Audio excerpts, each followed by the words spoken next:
So yan guys. Ay saglakaw. Mag-vlog ta. Tara lang to ba?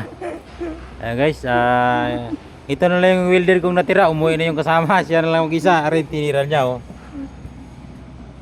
Ayan guys, medyo hindi pa ganong ano kasi wala kaming 18.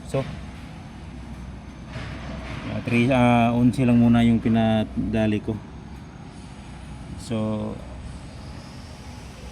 kakapingan po to ng 18 para para malinis tingnan. Tapos yung stepiner niya. Yan.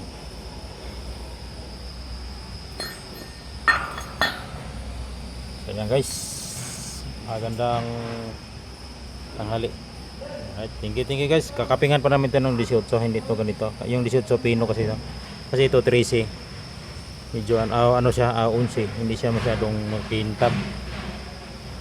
Kakapingan to ng ano. Ayan guys, thank you for watching.